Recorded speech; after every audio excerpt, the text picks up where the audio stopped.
Good evening, Dhamma friend. We are going to get started our class, online Pali reading class on Labor Day, May 1st. Okay, so we're going to get started by paying respect to the Buddha. Sadhu, sadhu, sadhu. Namo tassa bhagavato arahato samma sambuddhassa.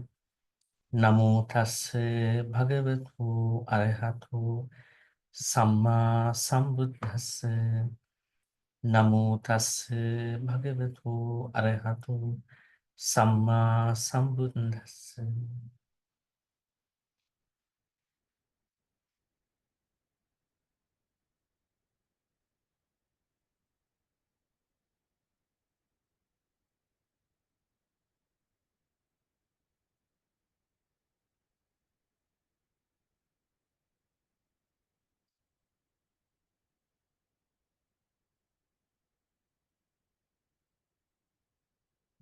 So we are going to look at Dhammapada's stanza number 60. And today we are starting off a new chapter.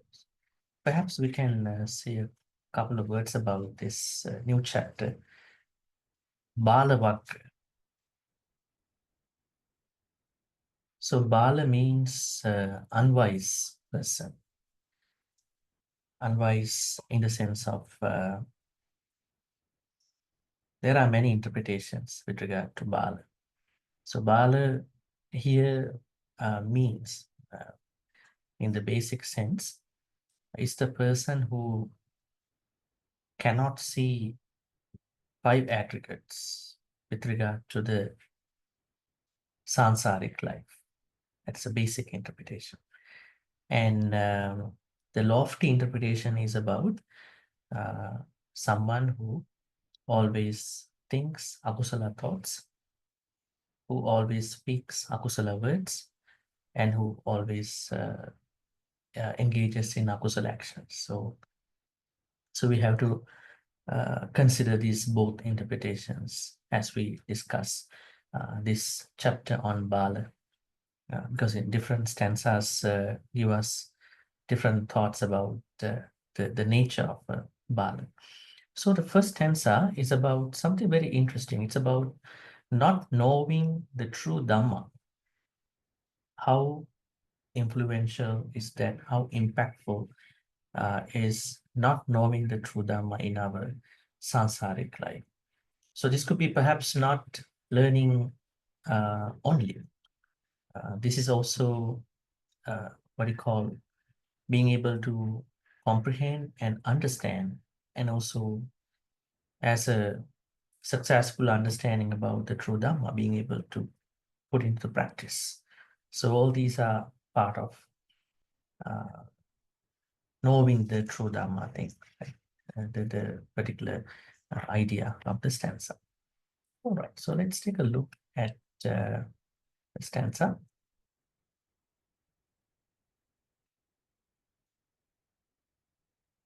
Digha jagarato rati, dighang santasya yojanang, digho balanang sansaro, saddhammang avijanata.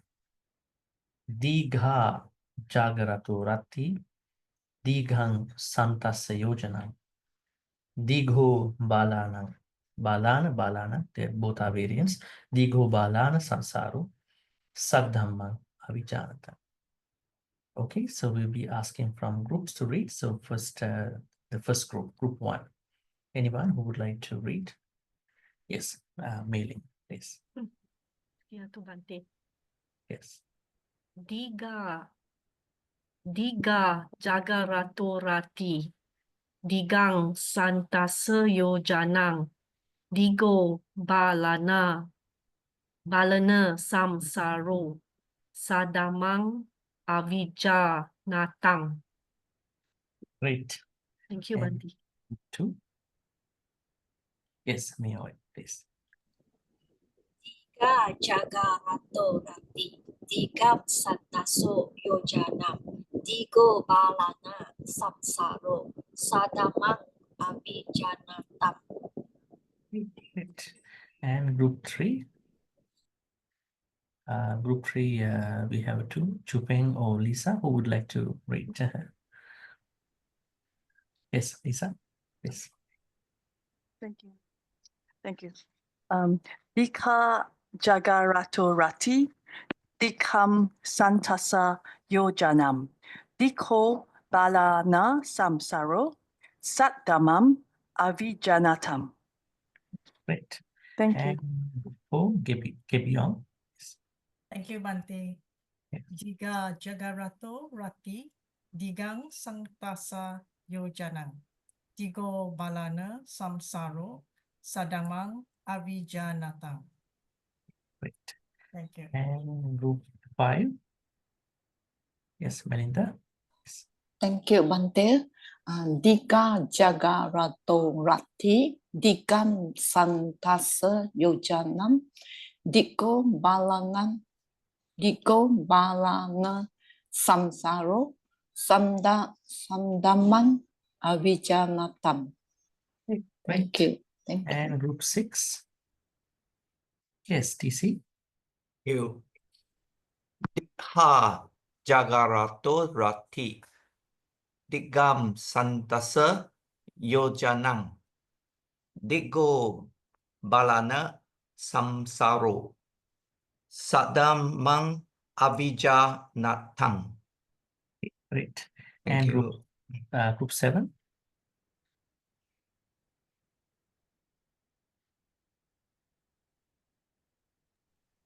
Yeah, someone from group 7.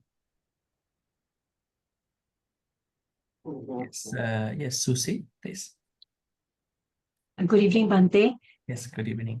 Yes. Digang Jagarato Rati, Digang Santasa Yojanang, Digo Balana Sangsaro, Sadamang Avijanatang. Okay, great. And last group, group 8. Yes, Doris, please. Thank you, Bhante. Yes. Diga Jagarato Rati, Digang Santasa Yojanang, Digo Balana Samsaro, Satdamam Avijanatam. Okay, great. Thank And now you, Bhante. we giving the chance to others. Anyone else who would like to recite this stanza? So we'll be starting with Chupeng, and then Chupeng, please. Good evening, Bhante. Yes, good evening. Diga Jagarato Rati, Digang Santasa Yujana, Digo Balana Samsaro, Sadamang Avijanatang. Okay, great. And Thank you, Bhante. yes, Pauline, please. Thank you, Bhante. Diga Jagarato Rati, Dinang Santasa Yojanam, Digo Balana Samsaro, Sadamang Avija Natang. Okay, great. And Seri. Sukihotu Bhante. Sukihotu. Diga Jagarato Rati, Digam Santasa Yojanang, Digo Balana Samsaro, Sadam Mang Avijanantang. Okay, great. Thank you, Bhante. Nine Cheng, please. Good evening, Bhante. Yes, good evening. Diga Jagarato Rati, Digang Santasa Yojanang, Digo Balana Sangsaro, Satdamang Avijanatang. Great. Thank you. Indra, yes. Thank you, Bhante.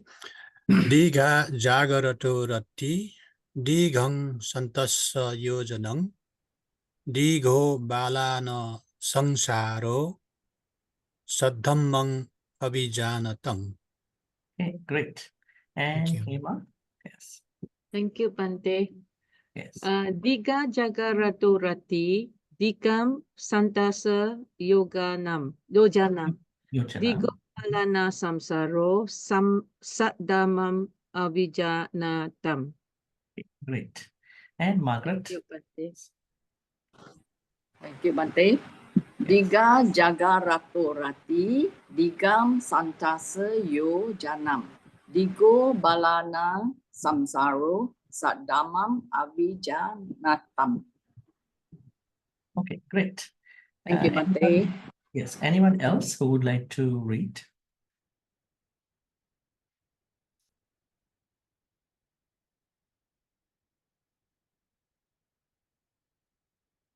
Okay, so Sinfong, please. Good evening, Bhante. Yes, good evening. Tiga jagaratu rati, tikang samstasa yojanam. Tiko balana samsaro, sataman avijanatam. Okay, great. All right. Now we are going into the translation and then the contextual aspect of the stanza. Digha jagaratu rati. Digha, long. Rati is the night. Jagaratu is the one who is staying up. So long is the night for one who is staying up, staying awake.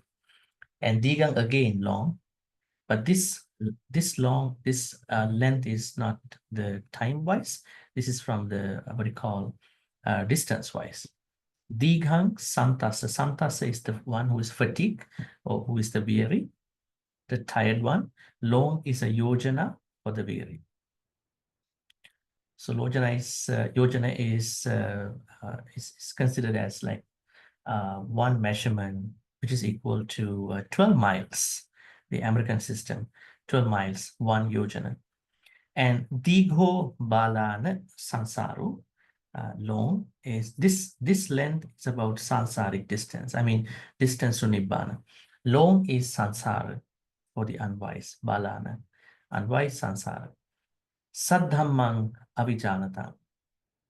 This is connected to the third line. For those what kind of unwise person is this? Unwise person here is someone who does not understand the true Dhamma.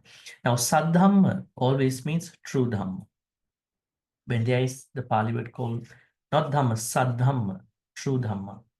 So we will now discuss about these 4 lines and then the larger, broader meaning of these 4 lines.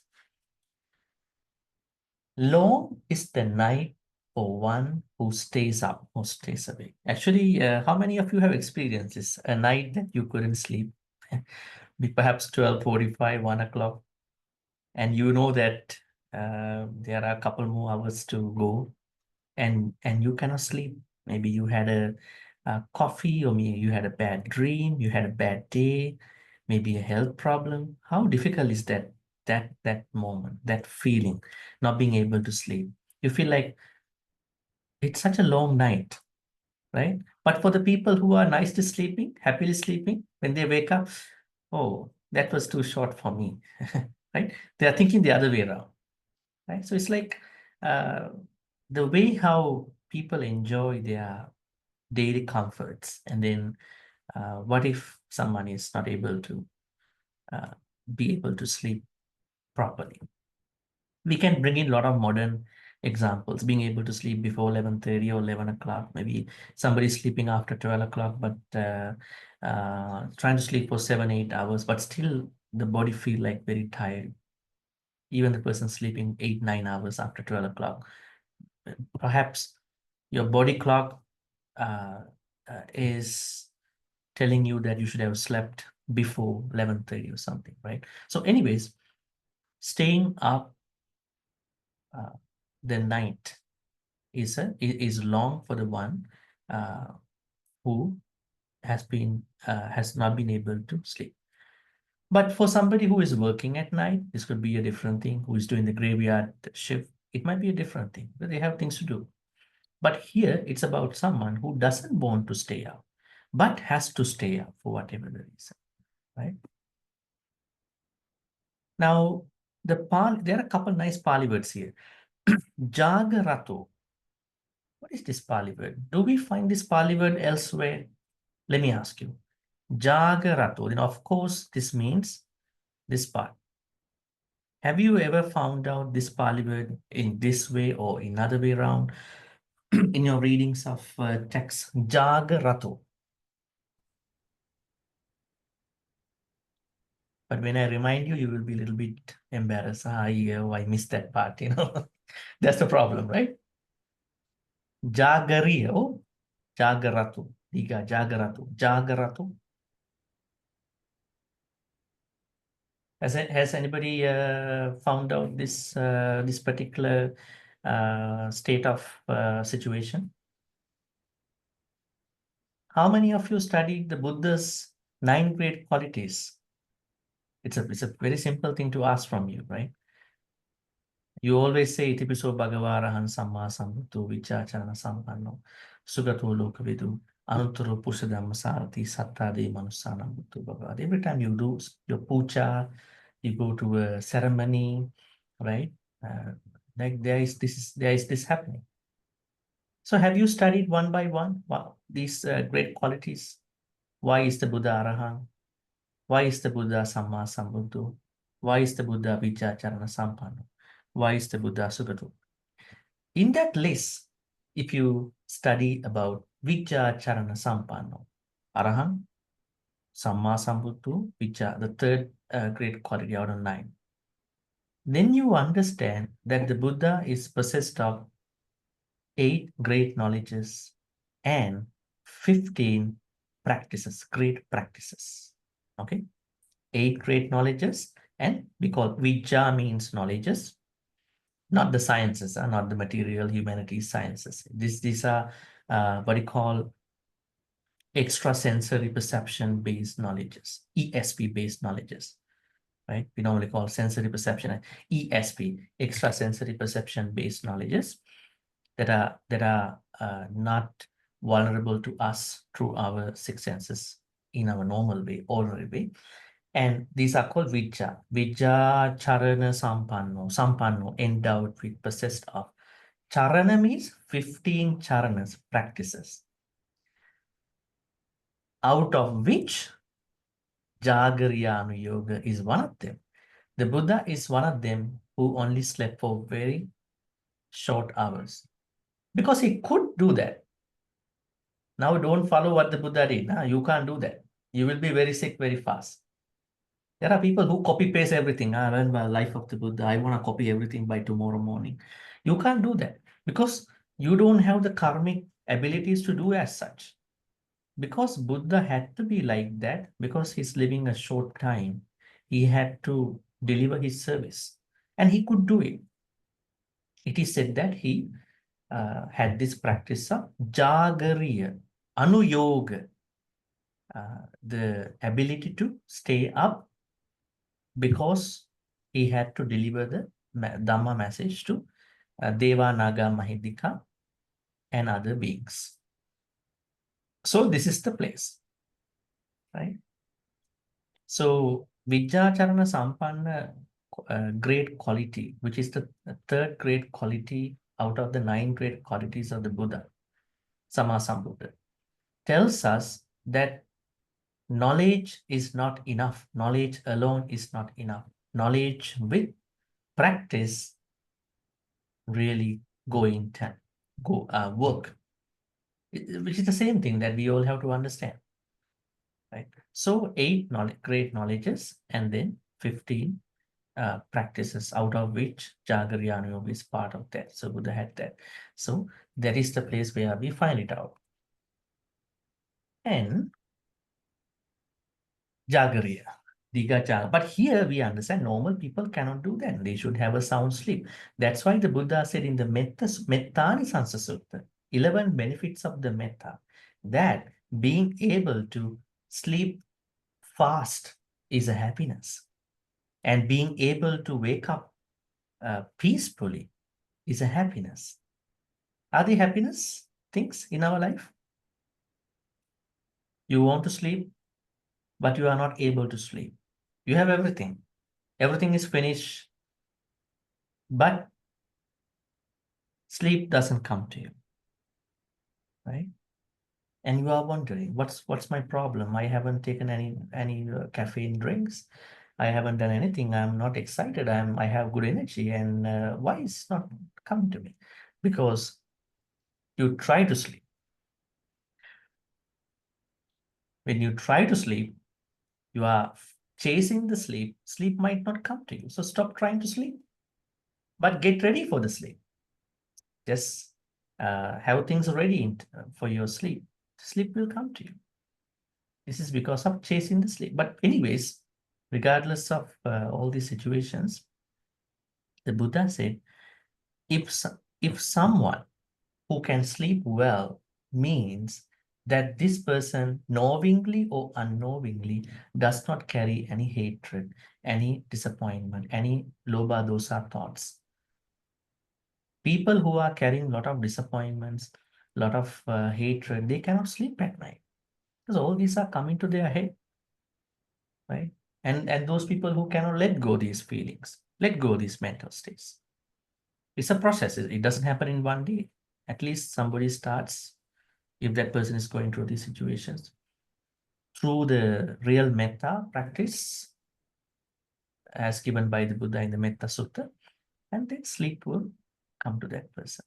So that means here we understand Diga Jagarato Rati in terms of a normal person, not about the Buddha, in terms of a normal person and how that person is struggling to sleep at night for whatever the reason, due to a medical reason, due to a reason that he is not able to sleep, and whatever the situation. So then this person thinks night is too long for me. Why? It should go very fast, but it is not. I have to struggle a lot, right? So just to understand that feeling of unhappiness to spend these many hours during that night. Second is, see it. Another word is Ratti. This is also interesting Pali word, Ratti. Ratti means an interesting word, night. Now, if you learn some of the suttas in the Majjhima Nikaya, there are some suttas that are being given by the senior monks as Baddeka Ratta Suttas. Baddeka Ratta Sutta, Kachayana Baddeka Ratta Sutta. What is Baddeka Ratta? One wonderful night. Eka Ratti, one night. Baddha, wonderful. One wonderful night. There are a couple suttas about it, about some senior monks. And then when they were approached, how are you looking so good? I mean, they were very happy monks. Monks have to be happy, right? Because they are following the Buddha's teachings. They shouldn't carry any frustration, worry, right? I mean, I'm talking about Arahant monks over here. And asking, how are you happy like this? And they said, Atitang nan vagameti, nappatipanne anagata. We don't worry about the past and we don't worry about the future. Pachupannena yapenti. We try to live in the present moment by understanding the past and the future. Now, there are people who wrongly understand, not to the past, not to the future, how to live in the present moment without understanding the past and future. Is it possible? Now, this moment that we are spending here in our OPRC class, we have a past, right? Today is day 81, right? We have a past, and we have good impression about this Dhamma, right? So that is something that encourages us to come and learn together. And that creates us the hope, purpose. And when we are going to achieve that purpose and hope, we want to engage in the present moment. So in reality, past, future, present, you can't separate out. You cannot classify these, you cannot break them down into things. They are one particular thing. But when there are certain teachings that are going by, don't go to the past, don't go to the future, just stay in the present. It is difficult. You can do it. It's not going to work realistically. So what the Buddha says is that if you want to go to the past to learn your mistakes, to learn how you did, you need to go to the past, learn from your past, but don't live in the past. Come back here. That's why what do you call reflection, pachavekkana. Every day I'm thinking, how did I talk to people today? Did I hurt somebody today? I go to the past, right? And tomorrow I want to talk to that person nicely. Then I go to the future. But I don't live in the future. I have to come back here because it is still May 1st, not May 2nd, Labor Day, right? So in this way, we are looking at this timing with an understanding that each time is important in our life, but we may need to go to the past to learn from our mistakes, and we may have to plan ahead for the future, but don't live in the past, don't live in the future, come back to the present moment, utilize the good time of the past and the future time right now here. And the monks, Arahant monks in the Bhante Suttas, telling, we don't worry about the past, but we go there sometime. We don't worry about the future, but we nicely plan ahead where to go, what to do. And we utilize this present moment by incorporating past and future. That is why we are happy. You see, we are very happy people. Why?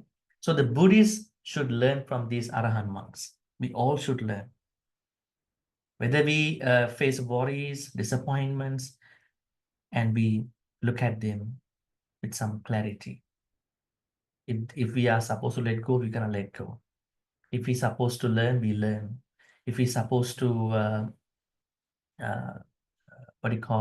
investigate our Dhamma practice with those activities, yes, we're going to do it. But we should be able to move on with our practice. So Rati means night. So those suttas are also very interesting. If you can look them up. Bhante Ratta Suttas, one wonderful night. There are a couple suttas that goes by Bhante Ratta. Perhaps, these are additional knowledge just to give you some, you can see over here.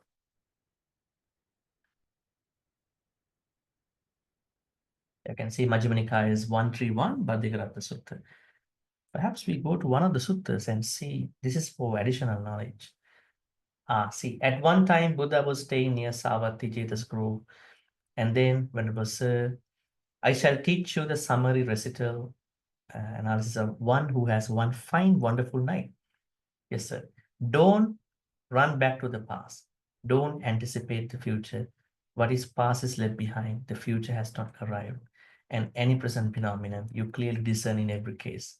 The unfaltering, unshakable, having known that, fostering. Right? So this is a pretty interesting set of suttas about, you can see, Bhante Ratta. So the idea here that I wanted to show you is that Rati here means night. And then going back to the second line of the Dhammapada stanza. Okay. Dighang santassa yojana. Dighang. This is about measurement. I would say distance. Santassa. Santassa means the weary or the tired one, the one who has fatigue after walking that far. Long is a yojana equal to 12 miles for the tired one. I think this is something easy to understand. When you walk a lot, you feel that perhaps you may be tired.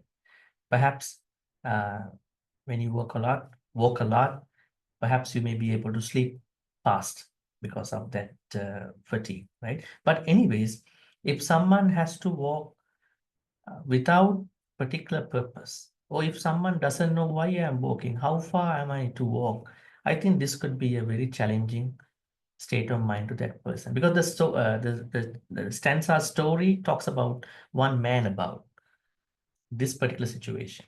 In that story, the man has to walk, and doesn't know how far I have to walk, and so tired about this walking. Right? But what is the Buddha's advice with regard to the walking? He said we have to walk. It is a meditation. How is that meditation called? Chankamana. Chankamana meditation. Walking meditation. Mindful walking. Does walking meditation help us better than sitting meditation? Some people say yes. Some people have told me, I can't sit down and meditate, but when I walk, I can focus myself.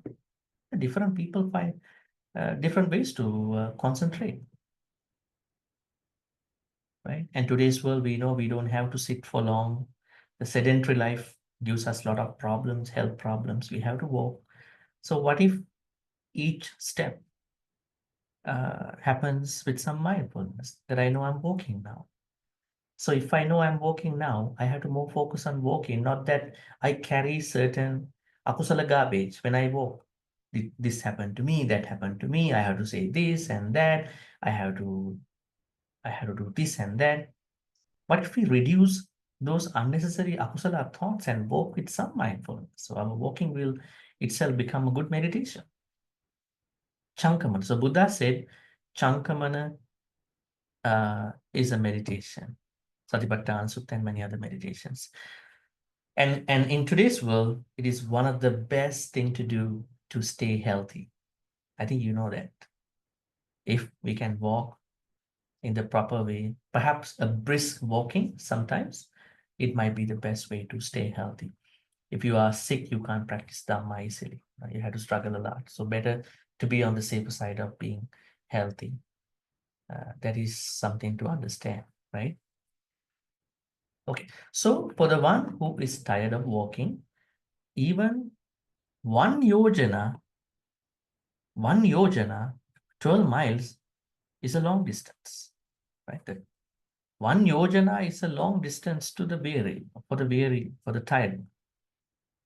And then, Tigo balanang sansara. What kind of balan?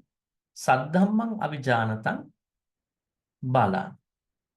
So for the one or for those who do not understand the true Dhamma, avijanatam means do not understand. Saddhamma means true Dhamma. That person is called a bala. So for that kind of a bala, sansara is going to be way too long. It's not going to be cut, right? So the cycle of birth and death will be directionlessly long. Unsurprisingly long. Now, what about us? Is our sansara going to be long? We don't know. But we know something. What is it? We know it has to be cut. That is a good understanding. But for the Bala, he doesn't know, she doesn't know that it has to be cut. It just goes. Right? So we are very lucky and blessed at this point, but still we have to do certain things yet. We have to do. Right? We have to engage in that path. But for the Bala has no idea. Carried away by sensual pleasures all the time, no limit, no management, self-management, no Indriya Sangvara. I think we discussed that in our past Dhammapada stanzas. Just spoiled, tempted, driven away by 6 sensual pleasures all the time, right? And then not even that, not even they are driven, but also they are quarreling with other people because of that temptation. They are arguing with other people because of those sensual pleasures influence on them. And they are into many issues because they don't know how to face. They even don't know that they have to face them. They always say, they are driven by, they are tempted by them. And they have no self-management with regard to those 6 sensual pleasures. That is the starting point of our meditation, Dhamma practice, everything, right? Self-management with regard to the 6 sensual pleasures is the starting point, right? If you don't do that and don't try to think that you are practicing Dhamma, other than that, you are only maintaining a cultural practice of Dhamma, right? So-called assumption that I'm a Buddhist. But self-management, trying to manage oneself, trying to deal with one's own sensual pleasures, right? That is the way how someone like you, like us, going in the path. But for the Bala has no idea what is happening, right? What about animals? What about some other non-human beings?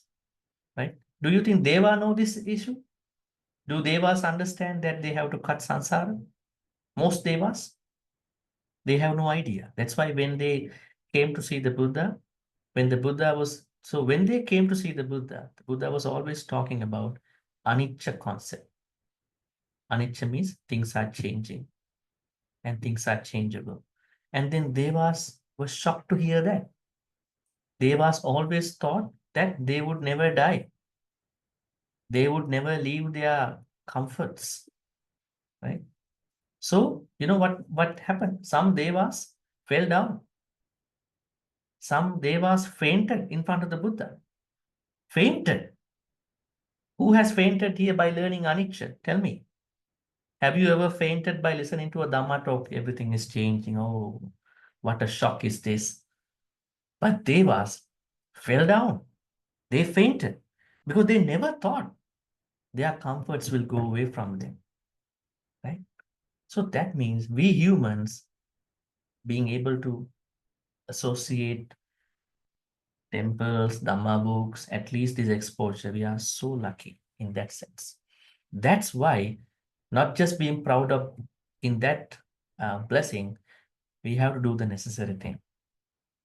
In case we are not going to make it happen in that true way, at least we die by understanding this has to be cut one day, right? This is what we don't see with regard to a bala. So let's take a look at those Pali words. Sansara. Sansara means, what is sansara? This is a very interesting Pali word, right? A lot of people translate in English in different words. Existence. And in many places, we know sansara is compared to an ocean, right? Sansara, ocean. And samsara means this becoming process, right? We are re-becoming. Maybe we are re-becoming in a proper way, in a nice way. Perhaps we are not re-becoming and maybe reborn, not in a nice way. Because nobody can guarantee any of such things. And what about Saddhamma here? Saddhamma, true Dhamma. What does true Dhamma mean? When you learn Saddhamma, S-A-D-D-H-A-M-M-A, this means 37 enlightenment factors or Nibbana factors. 37, we call them Bodhipakkhya Dhamma. 37 Bodhipakkhya Dhamma. Perhaps we can search here, so you will understand what to search on internet. You can see here Bodhipakkhya Dhamma. Right? I go to, not a good source to study Wikipedia people at, but I just want to show you 4 Satipatthanas, okay, 4 exertions, Samapadanas, 4 spiritual powers, Itipada, 5 Indriya, Pancha Indriya. But keep in mind, these are not our physical sense, spiritual faculties. And 5 balas, 5 strengths. And Bojjhangas, 7 Bojjhangas, you know, and Noble Eightfold Path. We'll count 4, 8, 12, 17, 22, and 29. Yeah, 37, right? So we call them as Bodhipakkhya Dhamma. Bodhipakkhya Dhammas means 37 factors that are leading. Pakkhya means leading. 37 enlightenment factors that are leading, or maybe 37 factors that are leading to the enlightenment. So what does this mean? I think you may have a very confused understanding now, because on one side we are asked to practice paramita. On one side now you understand 37 Bodhipakkhya Dhamma. What is this? How to understand, perceive these things? It is said that when someone is ready to become an arahant one day, these 37 factors must be fulfilled, more or less. You might not do it by looking at them.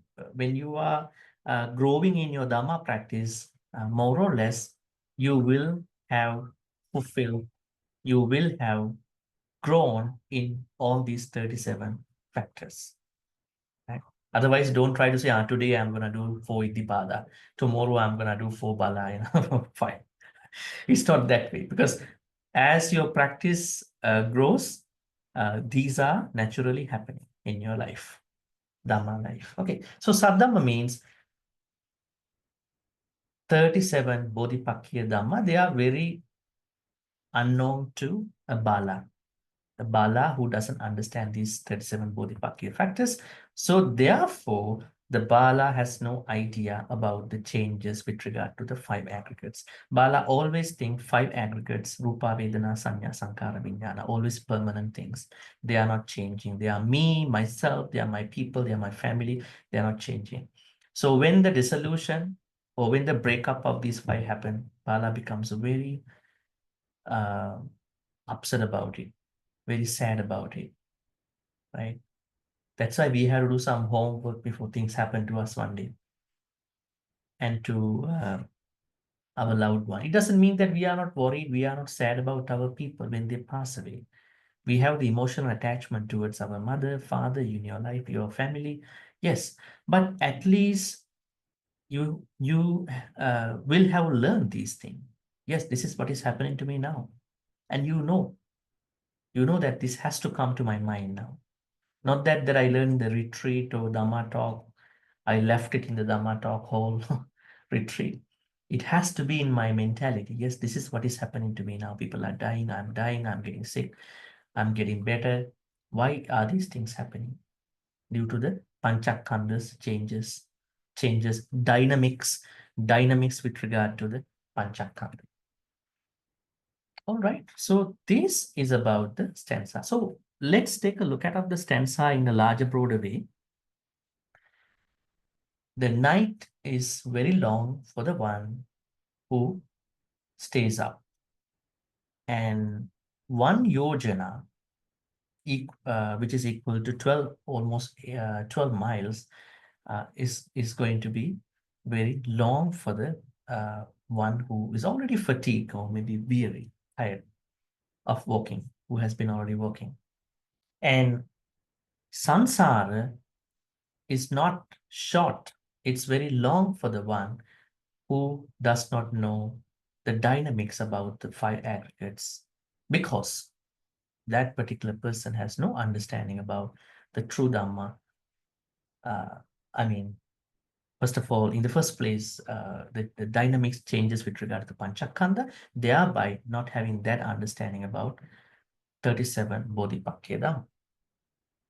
So this is the understanding. So before we jump onto the story, let's look at some of the ancillary connected teachings about this stanza once again.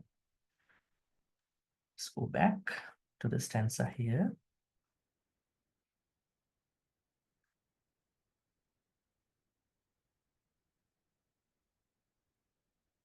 Okay.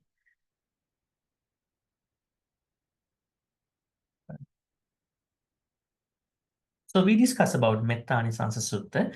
Definitely human beings are supposed to sleep well. It is a blessing, but that blessing is not a sansaric blessing. Keep in mind, people might think, you are able to sleep because you have blessings. They are not coming from past life, because the Buddha said, being able to sleep peacefully and being able to wake up peacefully and being able not to see any nightmares, bad dream, are the consequences of an ongoing metta practice. Not the metta practice I had few years back in a retreat. Ongoing metta practice. Metta practice has to go all the time. So that means it is not a blessing from the past life. Now, what are we supposed to do with regard to the metta practice? In this case, in terms of peaceful sleep and peaceful wake up. What does the Buddha say with regard to metta? Especially with regard in the Metta Sutta. The Buddha said, never ever wish anybody suffering. Right? This is the secret of a very successful person. In today's world, when we perceive, when we get to hear certain news, naturally, what is happening to many people? Some kind of anger can arise, right? With regard to their worldview, with regard to their social, personal view. Why is this? Because they are not practicing metta within an ongoing practice. How did the Buddha ask us not to expect anybody suffering? How did the Buddha say this? Na paro paranni kubbeta nati manyeta kattachinang kanchi vyarosana patika sanya. Then last line. Nanya manyasa dukkha michaya. Na anyang dukkha michaya. Let no one expect another person's suffering. Have you taken this seriously into your life? Or was it just a reading of a sutta that you get to read, Metta Sutta? Just a mere reading that I always, maybe you might be reading this sutta every morning and evening. So it is said that by practice, we are not supposed to wish anybody suffering. If we are naturally driven to that stage of expecting someone's suffering, that means our practice has a problem. The way how we are practicing it, right? Even for somebody that you know. There are people who may have their own problems with regard to things happening in their life. Yes, you may work with them in a proper way. We understand it. But you cannot wish anybody suffering. The moment you start thinking wrongly, you are becoming an un-Buddhist, right? You are becoming an un-Buddhist. You are not the Buddha's ideal of metta at that point. That's why metta is not a prayer. It's not just a chanting. It's not a mantra. It is an attitude. It has to go as an attitude all the time, because we never know which moment we will go out of the metta. We become monsters in our metta practice, right?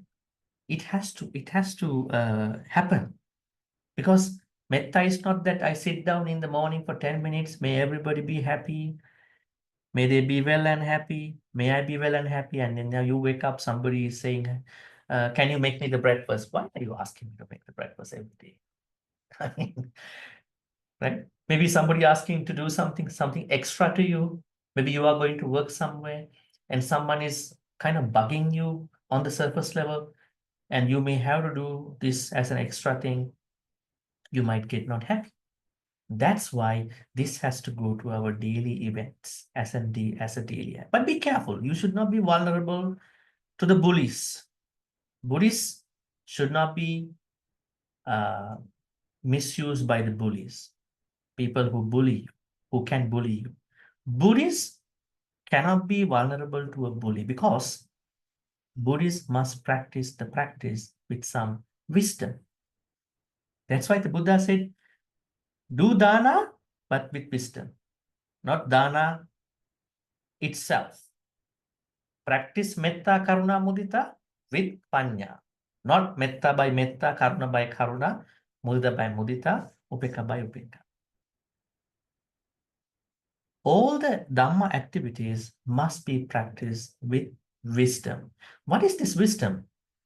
Understanding how to do it in that particular moment.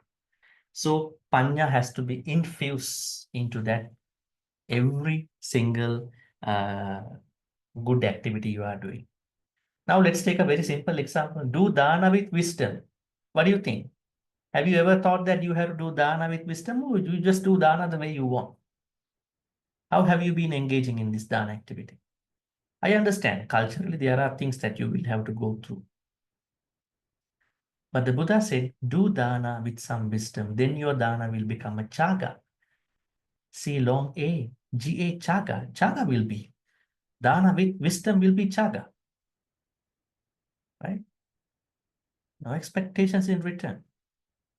Now think about, in few more days, Vesak is coming, right? Now we all are getting ready. People are getting ready to bring the Buddha outside of the temple in a float, nice way, attract more people. It's a good idea, to showcase the people, right? But what are we supposed to do in reality on the Vesak day? Did the Buddha expect our offerings?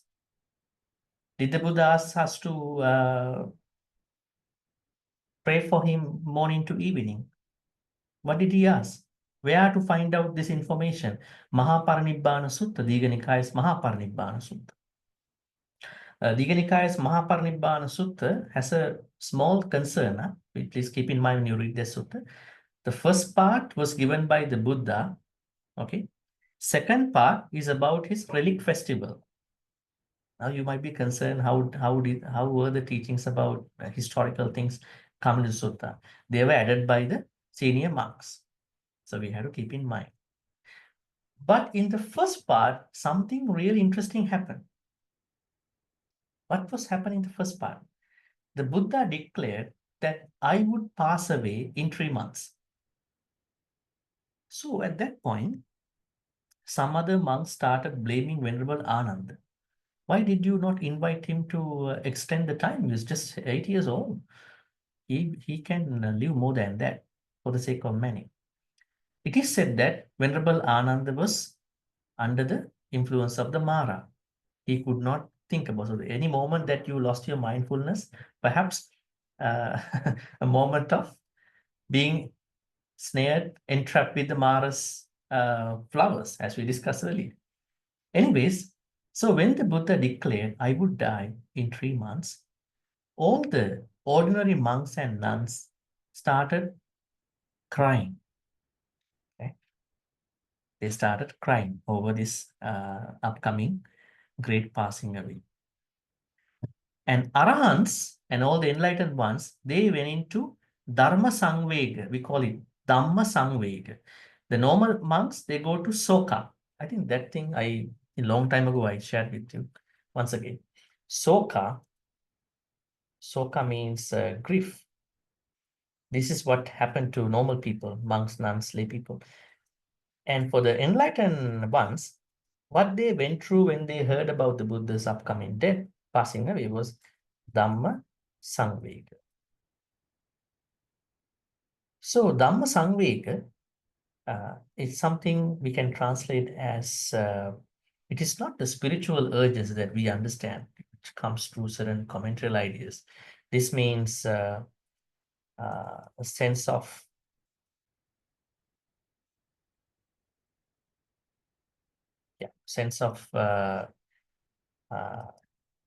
great loss, actually.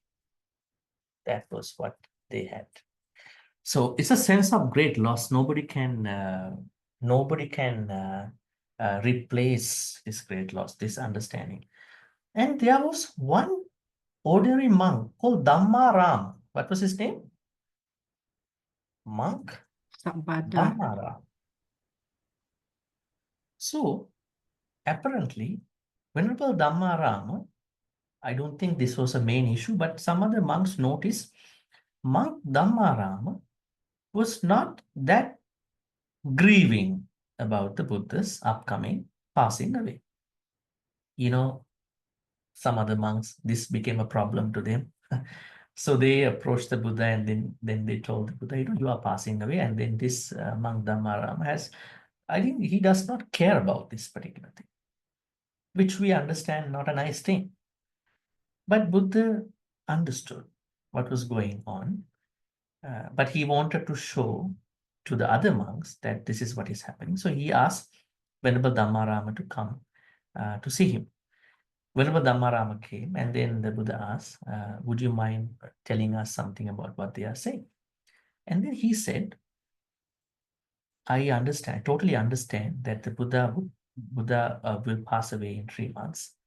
And I was thinking how to respect the Buddha in the best way before he passed away. Right? How to respect the Buddha in the best way, in the most suitable way. Then I understood the best way to respect the Buddha is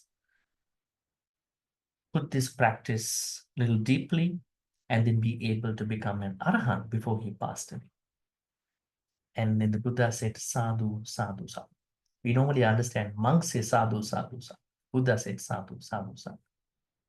And then he, adding on to that particular story, he added, there are two types of people who are respecting me. Majority of the people, they are respecting me with all the material things, amisa puja, which is not bad.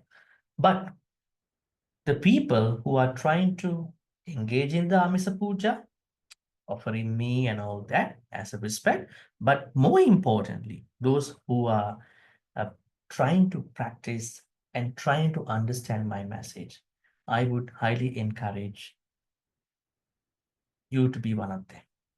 So this is what the Buddha expected. So on the Vesak day, we are on one side learning the Buddha's life, and who was the Buddha, who was Prince Siddhartha, who was ascetic Siddhartha, and what message he gave to us, and how to now from 2024 Vesak to 2025 Vesak, what change have I been able to make in my life? Oh, I just do the same repeating Vesak things every year, you know.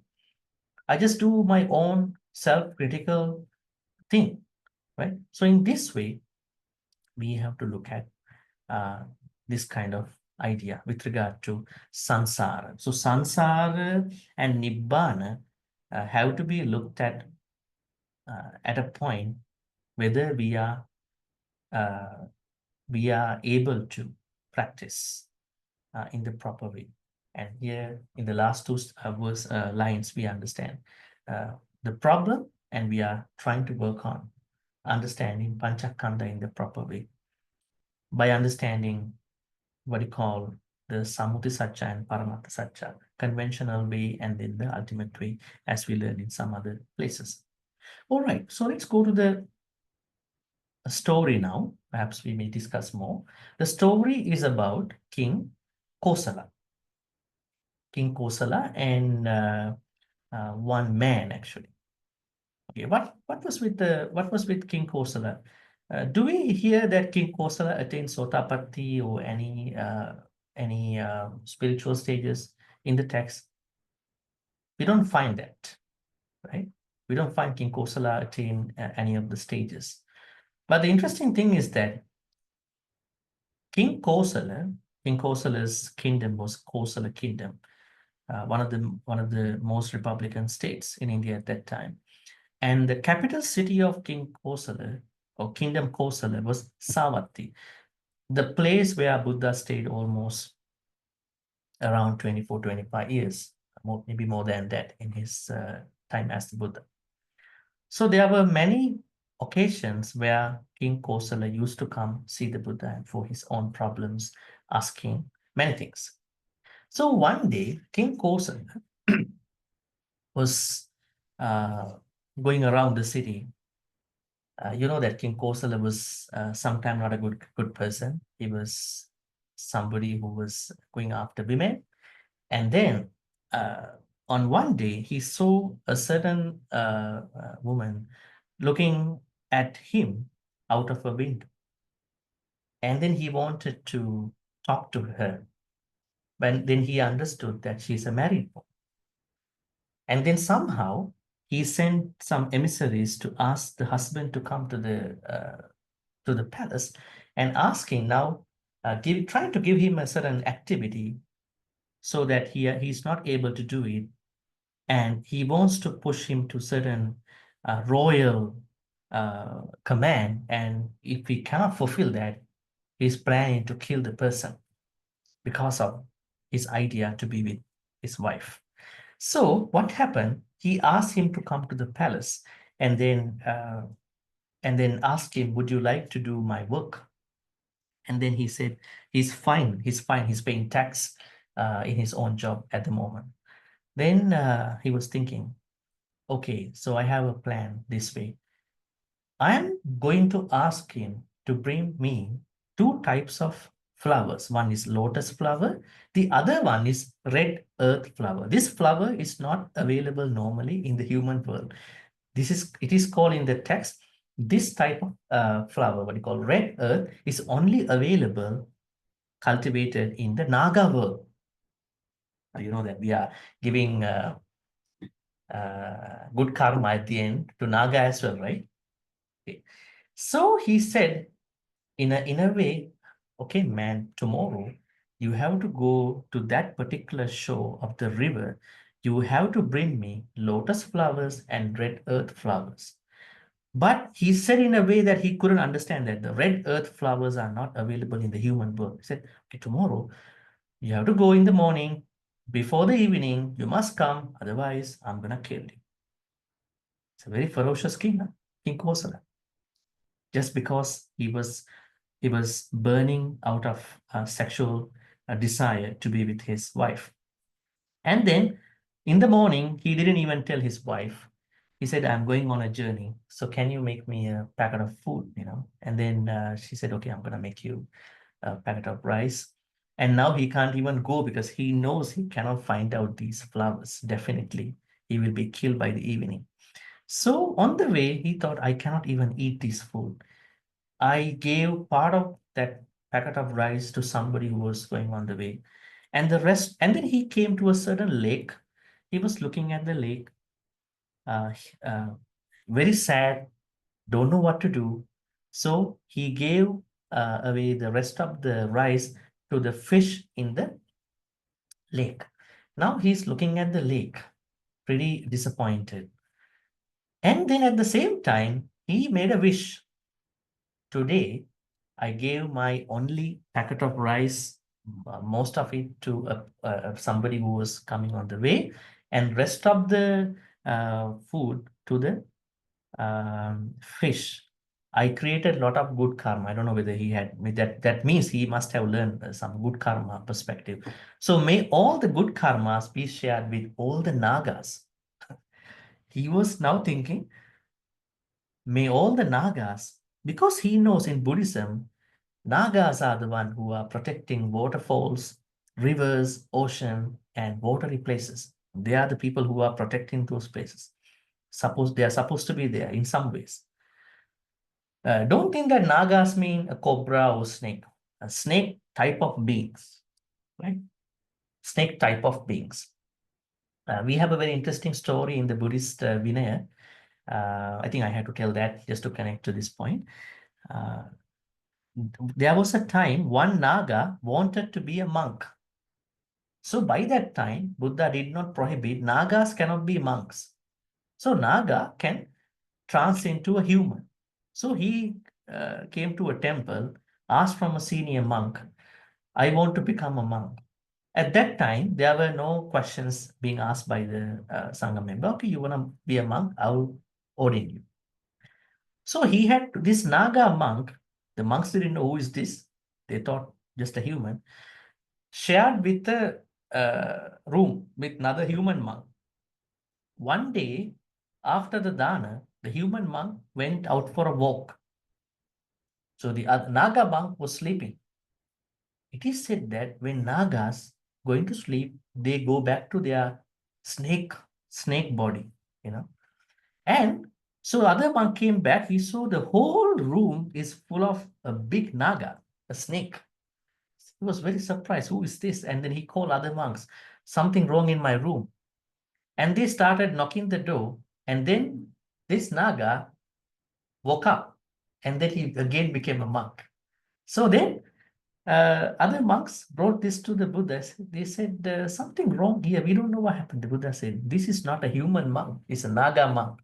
So from today onwards, I prescribe all the senior monks, if you want to ordain anybody, you must ask, are you a Naga? Are you a Yakka? Are you a Deva? And all that. You know, the nice thing is that when you ask this question from a Naga or non-human, they never lie. If they are Naga, yes, I'm a Naga, they say. Only humans lie. Right? Non-human beings never lie. They cannot lie. That is the nature. So, anyways, now here, this man was very distressed about what's happening. He was giving a sharing of merits. May the Nagas receive my merits, and may they support me. May they find me these flowers, lotus flowers and red earth flowers from their Naga world. What happened at that moment? Because he has really been giving, he has done the good karma, fed the man, fed the fish. The Naga head of the Naga felt his transference of merits. Now you think about it, we are doing transference of merits at the end of everything. You think that this is going nothing? These are touching those non-human beings. Naga king felt it. One man is going to be killed by today evening. And he has done a very good karma today. We gotta go and help out. And he turns into an old man. And then he brought red earth flowers and lotus flowers and gave to him. Okay, here are those things. Now the man was very happy, but the problem is how to make it. He has to go 12 miles now back to the palace. No vehicles, anything, right? So he rushed. The king was cunning, tricky man.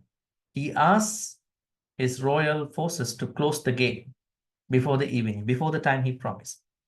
He normally, let's say he's supposed to have a shower. He said, I want these flowers to have my shower in the evening. So he normally, if he is going to have the shower by 5, 6 o'clock, he said, 3 o'clock, you must close the gates. Otherwise, this man will come. But anyways, he came just sometime after. Then the doors, the gate, all the gates were closed. Then he shouted in a way other people understand. The king asked me to bring lotus flowers, red earth flowers, but when I come, he closed all the gates. But he didn't want to say about his bad intention. He knows, but he didn't want, because if he say that, he might be killed instantly. So then now he cannot go to the house because he already closed the gates. So the only place he went to the temple, Jetavanara. He went there. He was just seeing how the monks are doing things, and Buddha was there. That night, that particular night, what happened was that now the king was planning everything to be done the following day. That night, king was burning from his sexual desire. Tomorrow. What happened? He had a very bad dream. 4 individuals who are suffering in a subsidiary hell called, we have a word for that, Luhukumbia. This means this particular subsidiary apaya has certain stony cauldrons where people suffer a lot. 4 of them give 4 stanzas to him at night. Do, sa, na, so. I think I have given the English translation here in the same place where I gave you the text. You can go down here. King Kosala's dream, 4 messengers, and the do, sa, na, so. So these are the 4 words of each stanza. Do is a stanza, one person said. Sir is another stanza. Na, another stanza. So another stanza. Warning from the underworld. Okay, the first one said this. We lived a very wicked life. We would never give offerings, dana, from our existing money wealth. We did not make an island for us. That's the one. That's the idea, the first one. This wicked life means they engage in sexual misconduct, kamisumichachara. All of them did the kamisumichachara, now going through the pain. Second one said, 60,000 years they were filled up all round. We were boiling in Niraya hell. When will we see the end? There's no end for that. Third one said, there's no end. Where does it end? No end at all is ever seen. Therefore, we suffer from what bad. We forge, both you and me, dear sis. Fourth one. Out from here, I will surely go and find a human womb generous, endowed with virtue, I will make lots of merit. Now, what does it mean? Now they want to come to this human world to show that they are not going to engage in sexual misconduct anymore and want to do a lot of good karma, right? Now, the what do you call the frightening voices of these four men who are suffering in the hell out of the sexual misconduct, just like how King Kosala would do, was heard by King Kosala. King Kosala didn't have a good sleep at that night. And this is why he was alluded to the first line. Diga Jagaratura, I know how important is one night and how difficult it is to spend this one. So then in the by the morning, King Kosala told his wife at that point, Queen Malika. Now King Kosala had, we understand, three wives, official wives. Kosala Devi, Bimbisara, King Bimbisara's sister, and then Vasabhakatya from Shakyans, where he got a son called Vidudaba. You know, Vidudaba was a very treacherous king, and he killed all the Shakyans later on. And then Queen Malika. So Queen Malika was a wise woman, and then actually because of her, he got engaged in a lot of Dhamma things, right? And then when he told this incident to Queen Malika, and she said, let's go and ask from the Buddha, what is this? And when they went to see the Buddha, the king told the Buddha what happened. And then the Buddha gave this stanza, Diga Jagaratu Rati, Digang Santasa Yojanang, Digo Balanang Sansaru, Saddamang Avijanata. So the two lines are applicable to the King Kosala and that particular man. What line is applicable to the king? Diga Jagaratu Rati, king could not sleep. And the man, Digang Santasa Yojanang, he has been coming out of this 12 miles equal 1 yojana. That's a pretty long time. And both you are balana. Saddamang avijanatam balana. But I would like to show you something very interesting here, something that is practical to us. Think about how this particular man got the support of Nagas. That's a very interesting point. That says to us, every time you do a good karma, don't just think you do a good karma. You must give it to non-human beings, not even to the Nagas, Deva, Naga, Mahindika, because they could support you in whatever the visible, invisible ways. People who don't want to give good karmas to them, I mean, they're perhaps very selfish about their practice. I just want to be happy for myself, right? So we need the support of these non-human beings.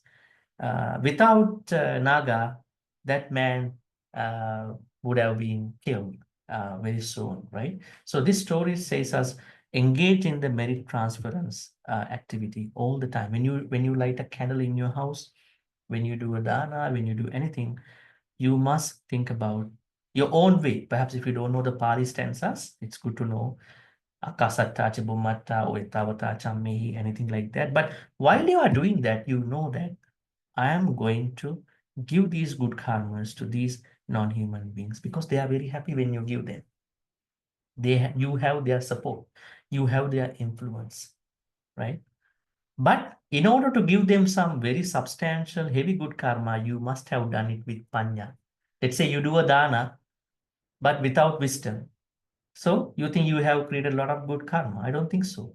You have created, but not too much. At that point, you might not be able to pass on to the Devanaga Mahitika properly. That's why if you do it with wisdom, alobha dosa moha, every good karma must be done with alobha dosa moha as much as possible. I know that it's challenging to you. It might be challenging. It's okay, but at least you know, ideal level is I should not bring lobha dosa moha into my dana, sila, bhavana, or whatever the things, right?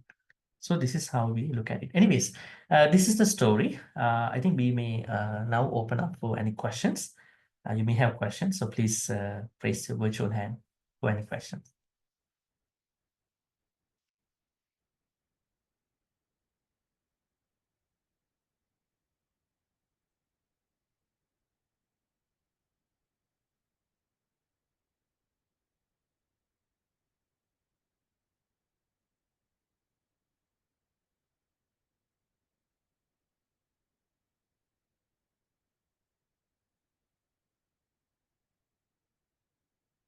Right? Any questions about today, about this particular Dhammapada stanza, or the thoughts we've been discussing?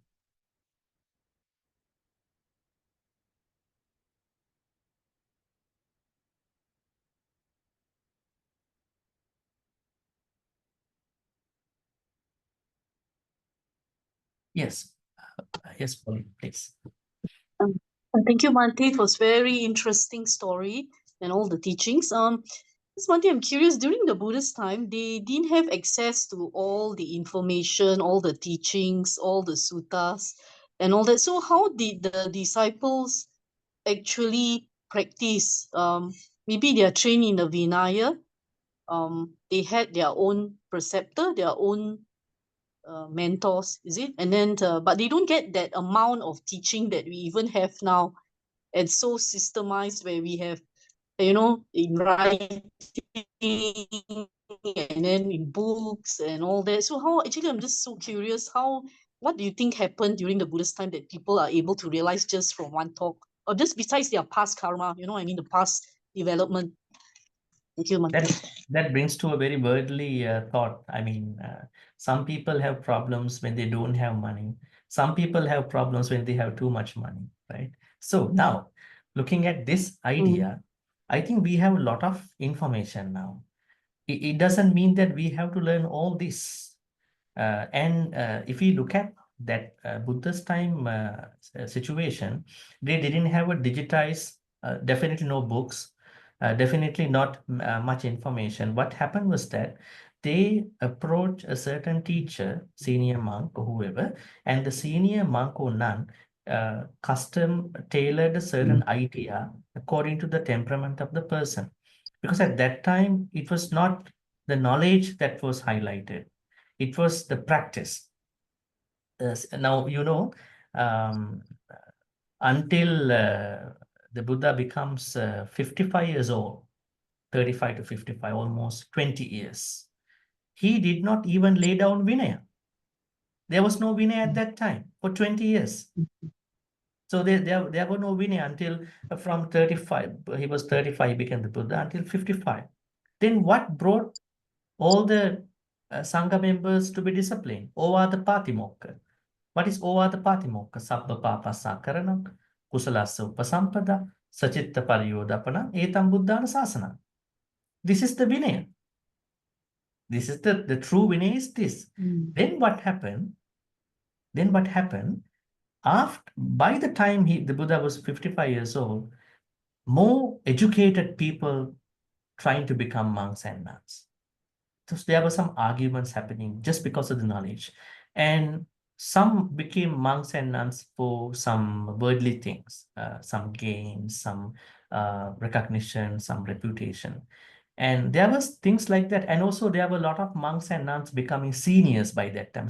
More senior Sangha members have become prominent at that time. So Buddha had to lay down Vinaya. So Vinaya is not what brought them in that path that much. But I mean, the Vinaya that we know now. But they had the Vinaya. That Vinaya was not to do any evil, to do all the good thing, cultivate or take care of your mind. Now, recently, somebody was asking me about this Sabbapapa Sakaranam, how to bring this to an audience. I said, you don't have to bring it as three things. Because if you take care of your thoughts, why are you thinking about good and bad activities? They are already implied. Now, say for instance, Sabbapapa Sakarana, not to do any akusala. Kusalasa upasampada, to do all the kusala, is the role of taking care of your thoughts. Once you take care of your thoughts, you will be doing that. Definitely. Right? So this is what got as the learning for all the Sangha members, and they were able to be trained under a good teacher. Good teacher is very important. That's very important. I mean, to have a good teacher. I think even in your Dhamma journey, now say for instance, in my case, I've been learning my undergraduate studies about early Buddhism Pali. My subject was Sanskrit. I was able to learn face-to-face knowledge that comes from generations from the Sri Lankan scholars that time, around 2004. This knowledge is not visible in the books. nowadays. So that means if you get the right teachers, now everything is AI. Somebody has added things online, and people who are ignorant, they go, okay, this is happening. But they don't know how to verify with Pali, how to verify with some Sanskrit sources, how to verify with some arguments, Chinese arguments, right? That's why it's very important to recognize, learn under a good teacher. This is what helped those early Sangha members. So they learn under Buddha's senior disciples. Buddha, if not Anuruddha, Mahakashapa, Arahant Sariputta. So that was what helped them. And also I want to comment that it is not necessary for all of you to learn everything. That is a wasting time, because all these suttas were given to different individuals. But I don't discourage your reading. What I'm saying is that when you read, under a certain guidance, right? Then that particular teacher will tell you where to read depending on your path. I hope that teacher will give you a very inclusive teaching to you. Read this Alagatu Sutta, which we learned that day, and then Satipatthanas, Brahma Vihara related suttas, right?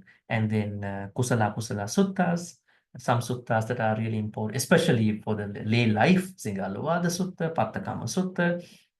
That is the proper way to do it. Otherwise, it doesn't mean, okay, today I'm going to start learning Sutta Pitaka, starting from Digha Nikaya, Brahmajala Sutta. I'm going to end with the last Sutta, 34 suttas in Digha Nikaya. And then after 34 days, I'm going to start Majjhima Nikaya, starting from the particular sutta and the Mula Pariyaya. And then I'm going to end with Indriya Bhavana Sutta, 152 suttas. And I go for almost 3 months. Then I start Anguttara Nikaya. How many suttas are there? 7,762 around suttas. Can I finish this one? And then once I finish after 7,000 these days, I start Samyutta Nikaya. How many suttas are there? 9,550 something over suttas. So my question is this a very feasible, reliable, realistic plan for Dhamma journey? Am I losing my days? And in many cases, some people got only a small advice that was helpful for them to attain Nibbana. So then what is important? The right teacher. Right teacher will understand your problem, your nature, give you a very interesting idea. You practice it. I mean, everybody has to practice 5 precepts. They are normal things, Brahma Viharas. But what kind of particular Dhamma teaching I have to learn and follow will be given by a certain teacher depending on your character. Then we are minimizing unnecessary time. Wasting unnecessary time. And we focus on our certain custom-tailored Dhamma journey. I'm happy, you are happy, everybody is happy, and something is happening in their Dhamma journey. That is how you can be a happy Dhamma practitioner, not an unhappy, struggling Dhamma practitioner. I hope that answered us. Yes. And then Lisa. Thank you, Bhante. Hello, Bhante. Thank you. I've got a question with regards to the story. What is the ending of the story? So what happened to the guy, the person who brought the flowers, and what did the King Kosala do after he heard this verse? Okay, King Kosala gave up the idea of aiming for that particular wife of that man, and then man was happy, he was safe, and then he was given the idea by the Buddha: sexual misconduct will take you to the particular hell where you saw 4 bad people who had done before you. Now they are there. You want to be one of them? No, you don't want to be one of them. So he avoided looking for that particular wife, and plus it's not a good idea to do that. So that was the end. It was a happy end. So Okay, thank you so yes. much. Because I'm sure my daughter will ask me. Yes, I know. Yes. Thanks. Okay, good. Yes, Meli. Okay. Bhante, you raised a very interesting point with regards to having good sleep, you should have metta. And then from there, you expanded that in our daily life, as well as when we hear things and we go through life, we should have metta in our daily life, which is an attitude. So I just Bhante raised an interesting point. Example, Buddhists should not be vulnerable. That does not mean we should get bullied, but we must have wisdom. So when you go through life, you may face a difficult person or difficult situation. It does not mean you do nothing. Does not mean you be pedantic about it, apathetic about it. But then you have to have wisdom. So Bhante, so when we practice metta as an attitude, how do we balance it with wisdom? So the wisdom part, what would be a good practice? Wisdom part is what we learn from Metta Sutta. Metta Sutta tells us habitual metta practice is not enough. Time to time, depending on our personal sanya, perceptions with other people, it is highly likely that we might lose our metta. And then we should have some moral boundaries to understand that we should never wish suffering for other people. So that wisdom part was given in the Metta Sutta. If you go to, okay, let me tell you a rough idea. How many stanzas are there in the Metta Sutta? 10 verses. Okay, 10 verses. So first three verses, what are they talking about? 15 skillful habits. I'm the one who is saying all these skillful habits. I mean, they are normally so called as preconditions. 15 skillful habits. That means in order for us to practice metta, we must have practiced 15 skillful habits more or less, starting from Sakko, Uju, Suju. This is number one. Number two, then there are things that are mattering to us. Perhaps I'm going to share with you a blog post I made some time ago. So then you will be able to learn it from here as well. Here. Okay. Maybe this post. Please click on that before we're going to wrap this up. Otherwise, it will be gone. So in this link, you will see that after the 15 skillful habits practice, so another thing that I want to say, you don't have to finish practicing them. You have to simultaneously practice, keep practicing. During that time, you are doing this. So that means not that you finish practicing and started. No, you keep practicing. So you will be somewhere in your practice. And then what is happening is that you are supposed to look at metta from some panya perspective, wisdom perspective. Number one is I have to understand the strength and size of different beings. This is what we understand by the verse 4. Ye kechipana bhutatti tasava tavarava anavasesa digavaye mahantava majjimara sakana. All the details are given here. And then we have to also understand other manifestations in metta, visibility, distance, rebirth, seeking. This is also part of the panya way to understand metta. More importantly, no deception, no ill will, no anger, no harm must come into my metta practice. The Paro Paranipupeta, that stands for verse number 6. Finally, motherly example. This is pretty interesting. Nature of metta is alluded to a mother's love. What kind of mother's love is this? We understand a young mother who has one son has a very unconditional personal love for one's own son. But we are not going to practice metta through that personal love. But what we pick up from that young mother is unconditionality for her son. She's unconditionally loving her son. No matter what, I'm going to take his side. So this part must come to our metta practice. Even people like me, that don't like me, did something, I should be able one day to bring them into my metta practice. And then direction, I think this part you understand. And this part, I think you mentioned just now, I said earlier, metta is an attitude, the best attitude, the best mode in your daily life. That means it has to be everywhere, all the time. And then finally, so now the way how to practice metta with wisdom is follow these Metta Sutta's advices. And more importantly, what is blocking us? What is holding us back from us not being able to bring metta? There are certain setbacks we may have added in our way, our perceptions. We have to let go certain perceptions. Say, for instance, there are people who are challenging us. who are giving us a difficult time, what to do with them? First, we have to make sure we are safe. We are safe. That is number one before metta. Otherwise, you will be very scared. Tomorrow also he will pick on me. Day after tomorrow also he or she will do that to me. Recently, I had somebody, there was someone in the work, that person is always trying to pick on this person for going out of the work rules, work ethics. And they're supposed to have a meeting online, but the person wants to see face to face and trying to find certain problems. You have to do this and all that. So anyways, then what happened? This particular person had done something interesting. So he had cut certain communication so that communication is very minimal. So the space level that the person can bully that person is very minimal. I said, you did the right thing already. Now the rest is easy. You already cut that space for her to approach you. She's picking on you all the time. So now what you're going to do? You have to keep going in this way. And because you have a certain manual to work in your workplace, just follow it.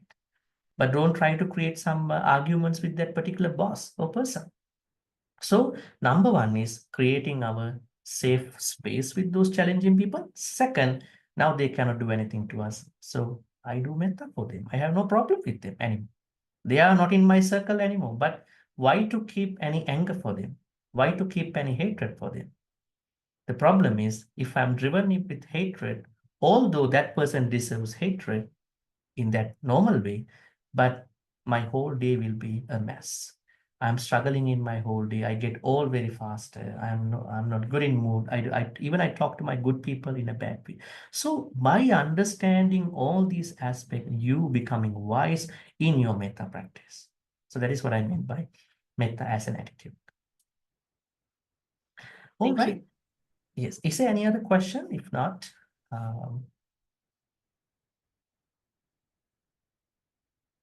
all right, looks like no questions. So we will be transferring good karmas now. Even this particular gentleman who did the transference to Naga, right? We understand how much he was benefited from Nagas. So now we are going to transfer the good karmas. May all the good karmas that we've been making today be transferred to all the departed ones who passed away in the name of all of us. May they be well and happy. May they attain supreme bliss of Nibbana. Sadhu, sadhu, sadhu. Idam me nyati nang hotu sukhita huntu nyatayu. Idam me nyati nang hotu sukhita huntu nyatayu. Idam me nyati nang hotu Sukita huntu nyatayu.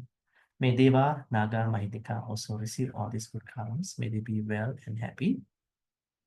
May they protect and bless all of us for good health, quality of life, prosperity, and safety. May Deva, Naga, Mahidika also finally attain the supreme bliss of Nibbana. Sadhu, sadhu, sadhu. Ittavatacha amhehi sambatang punya sampadang Sabideva anumodantu sabbasang patti siddhya ittavatacha amhihi sambatam punya sampadang sabibhuta anumodantu sabbasang patti siddhya ittavatacha amhihi sambatam punya sampadang sabi satta anumodantu sabbasang patti siddhya Akasatta ca bhummatta devanaga mahittika punyantang anumoditva chirang rakkang sasanang Akasatta ca bhummatta devanaga mahittika punyantang anumoditva chirang rakkang tudesanang Akasatta ca bhummatta devanaga mahittika Punyantang anumoditva chirang rakkang tumang parang chirang rakkang tutwang sadati. Dhammavish. We make this Dhammavish as a part of our Dhamma journey. May we be able to be surrounded with Kalyana Mittas. At the same time, may we become Kalyana Mittas to as many people as we meet in our sansaric life till we attain Nibbana. Thinking thus, we're going to make the wish. Imina punya kammena mami bala samagamu satang samagamu hontu Yavanimbana Patya. Finally, may all the good karmas we be making today by learning about the first stanza of the Balavaka, the 60th stanza. May all these good karmas be supportive and helpful for all of us to attain the supreme bliss of Nibbana. Sadhu, sadhu, sadhu. Abhivadana silissa nichang baddha pachaino chattaro dhamma baddhanti ayuvannu sukhang balang ayurarogya sampatti sagga sampatti me vacha atu nibbana sampatti iminati samichatu. Sadhu, sadhu, sadhu. With those blessings, we are going to wrap this up. Wishing you a pleasant night and seeing you next Thursday at the same time. Good night, Bhante. Thank Good night. you, Bhante. Good night, brothers and Everyone, sisters. Bhante. Thank you, Bhante. Good night, everyone.